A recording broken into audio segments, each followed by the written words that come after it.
الشیطان الرجیم بسم اللہ الرحمن الرحیم الف لام میم احسب الناس ان يتركوا ان يقولوا آمنا وهم لا يفتنون صدق اللہ العظیم۔ کل آپ حضرات کے سامنے سورۃ القصص کا خلاصہ پیش کیا تھا، آج آپ حضرات کے سامنے سورۃ العنکبوت کا خلاصہ پیش کروں گا۔ عنکبوت کہتے ہیں مکڑی کو۔ اس صورت کا نام عنکبوت اسی لیے رکھا گیا کہ اللہ رب العزت نے اس صورت کی آیت نمبر 41 میں عنکبوت یعنی مکڑی کا تذکرہ کیا ہے، اسی لیے اس صورت کا نام عنکبوت رکھ دیا گیا، یعنی مکڑی والی صورت۔ اس صورت کا ماقبل کے ساتھ دو طرح کا ربط ہے، ایک ہے اسمی اور ایک ہے معنوی۔ اسمی ربط اس کا یہ ہے کہ گزشتہ سورۃ القصص میں اللہ رب العزت نے حضرت موسیٰ علیہ السلام کے واقعات کو نقل کیا ہے کہ حضرت موسیٰ علیہ السلام نے یہ بیان کیا ہے کہ اللہ رب العزت کے علاوہ کوئی ذات برکتیں دینے والی نہیں ہے، اللہ رب العزت کے علاوہ کوئی ذات عالم الغیب نہیں ہے، اللہ رب العزت کے علاوہ کوئی ذات کارساز نہیں ہے۔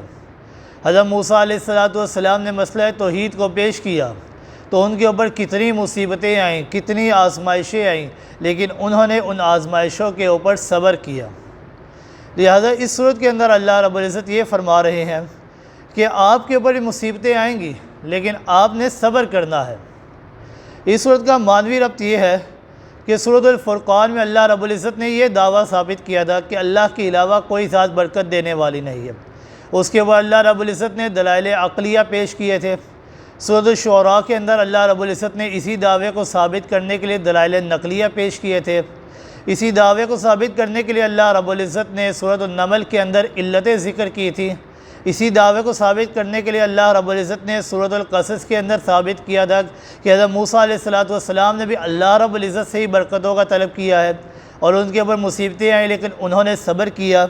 اب سورۃ العنکبوت میں اللہ رب العزت یہ فرما رہے ہیں کہ انبیاء نے جب مسئلہ توحید کو پیش کیا تو ان کے اوپر مصیبتیں آئی ہیں، لہٰذا اے ایمان والو تم نے بھی جب مسئلہ توحید کو پیش کرنا ہے تو تمہارے اوپر بھی مصیبتیں آئیں گی تو تم نے صبر کرنا ہے، اپنے صبر کے دامن کو نہیں چھوڑنا۔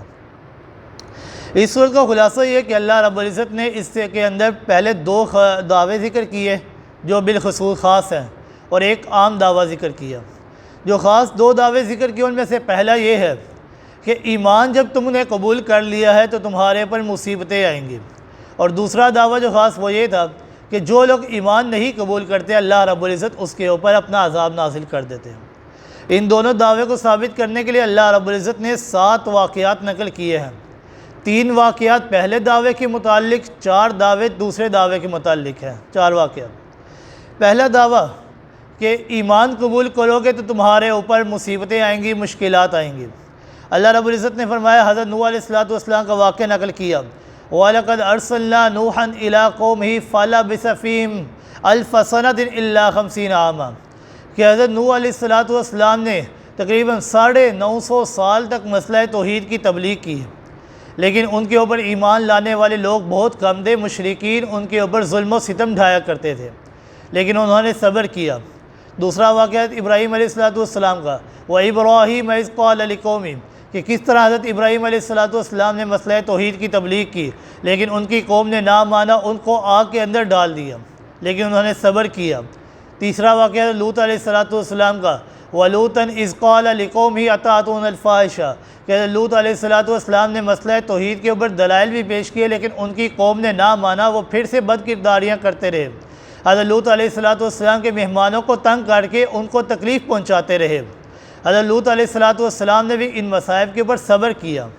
تو اللہ رب العزت نے یہ فرمانا چاہتے ہیں کہ جس طرح انبیاء نے صبر کیا ہے تو اے ایمان والو جب تم مسئلہ توحید کو پیش کرو گے تو تمہارے اوپر بھی مصیبتیں آئیں گی، تم نے بھی صبر کرنا ہے، اپنے صبر کے دامن کو کبھی نہیں چھوڑنا۔ پھر اللہ رب العزت نے ساتھ ہی یہ بھی بیان کیا تھا، وَوَصَّيْنَا الْإِنسَانَ بِوَالِدَيْهِ کہ مسئلہ توحید کو تم پیش کرو گے تو تمہارے پر مصیبتیں آئیں گی، لیکن میں اللہ رب العزت تمہیں وصیت کرتا ہوں کہ اے انسان تم نے اپنے والدین کے ساتھ حسن سلوک سے پیش آنا ہے۔ ہم نے مسئلے کو ذکر کیا کہ اگر والدین تمہیں کوئی بھی کام گے تم نے کام ان کا کر دینا ہے، لیکن اگر وہ شرک کا حکم دے تو شرک نہیں کرنا، اور ساتھ اسی حصے میں اللہ رب العزت نے فرمایا وَمَنْ جَاهَدَ فَإِنَّمَا يُجَاهِدُ لِنَفْسِهِ کہ اگر کوئی شخص دین کی خاطر کوئی مصیبت کو برداشت کرتا ہے فَإِنَّمَا يُجَاهِدُ لِنَفْسِهِ تو وہ اپنے لیے کرتا ہے، وہ کسی کے اوپر احسان نہیں کرتا، وہ اپنے لیے ہی کرتا ہے۔ پھر دوسرا دعویٰ ذکر کیا تھا کہ جو انسان جو ایمان قبول نہیں کرتے، جو ایمان کو قبول نہیں کرتے، اللہ رب العزت نے 4 واقعات نقل کیے۔ وَإِلَىٰ مَدْيَنَ أَخَاهُمْ شُعَيْبًا کہ حضرت شعیب علیہ السلام کی قوم نے ایمان قبول نہیں کیا، حضرت ہود علیہ السلام کی قوم نے ایمان قبول نہیں کیا، حضرت صالح علیہ السلام کی قوم نے ایمان قبول نہیں کیا، حضرت موسیٰ علیہ السلام کی قوم نے ایمان قبول نہیں کیا۔ تو اللہ نے کیا کیا؟ اللہ نے ان کے اوپر اپنے عذاب کا نزول کر دیا۔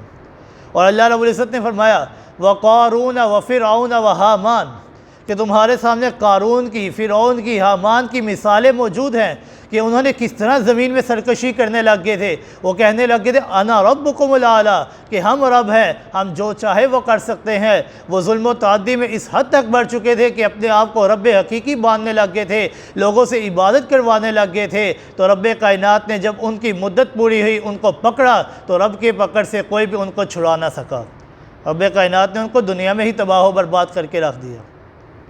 پھر ایک عام دعویٰ جو شروع سے چل رہا ہے کہ اللہ کے علاوہ کوئی برکتیں دینے والا نہیں ہے، اس کے اوپر اللہ رب العزت نے 4 دلیلیں عقلی پیش کی کہ عقل اس بات کا تقاضا کرتی ہے، اور ساتھ ہی ایک دلیل وحی پیش کی۔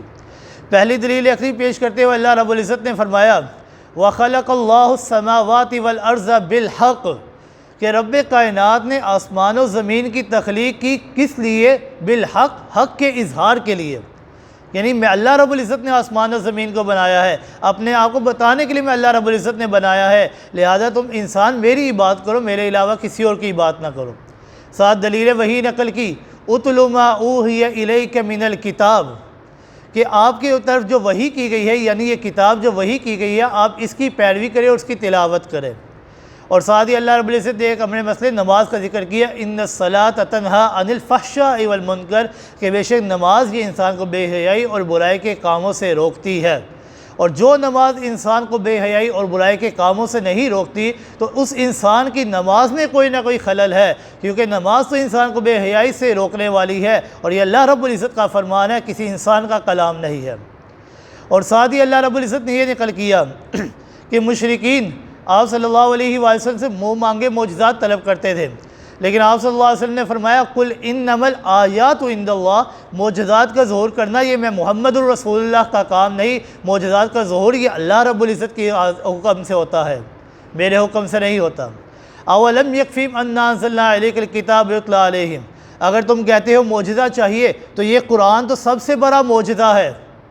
میں محمد رسول اللہ امی محض تھا، نہ پڑھنا جانتا تھا نہ لکھنا جانتا تھا، میں نے اس جیسی کتاب اللہ رب العزت نے مجھے عطا کر دی، تم تو پڑھنا لکھنا جانتے ہو تو اس کی مثل کتاب لے آؤ، لیکن نہیں لا سکتے۔ یہ قرآن معجزہ ہے، تم اس کو دیکھ کر ایمان لے آؤ، لیکن نہیں لاتے۔ دوسری دلیل عقلی پیش کی علی سبیل الاعتراف من الخصم یعنی مد مقابل وہ اس بات کا اعتراف کرتا ہے لیکن ضد کی وجہ سے نہیں مانتا۔ اللہ رب العزت نے فرمایا وَلَئِن سَأَلْتَهُم مَّنْ خَلَقَ السَّمَاوَاتِ وَالْأَرْضِ کہ اگر آپ مشرکین سے پوچھیں کہ آسمان و زمین کی تخلیق کس نے کی ہے، سورج اور چاند کو مسخر کس نے کیا ہے، جواب دیں گے لا یقولون اللہ کہ اللہ نے کیا ہے، لیکن ضد کی وجہ سے نہیں مانتے۔ تیسری دلیل پیش کیا فرمایا اللہ یبسط الرزق لمن یشاء ویقدر کہ رب کائنات کے ہاتھ میں ہے، جس کا چاہے رزق کشادہ کر دیتا ہے، جس کا چاہے تنگ کر دیتا ہے۔ رزق کی فراوانی یہ رب کائنات کے ہاتھ میں ہے اور کسی کے پاس کی بات نہیں ہے۔ چوتھی دلیل پیش کی پھر فرمایا وَلَئِن سَأَلْتَهُم مَّن نَزَّلَ مِنَ السَّمَاءِ مَاءً کہ اگر آپ ان سے پوچھیں گے کہ آسمان سے بارش کون نازل کرتا ہے اور پھر مختلف قسم کے میوے کون اگاتا ہے، تو وہ جواب دیں گے لا یقولون اللہ کہ اللہ ہی کرتے ہیں۔ قُلِ الْحَمْدُ لِلَّهِ تمام تعریفیں اللہ ہی کے لیے ہیں، بل اکثرهم لا یعلمون لیکن اکثر لوگ اس بات کو نہیں جانتے، ایمان نہیں لے کر آتے۔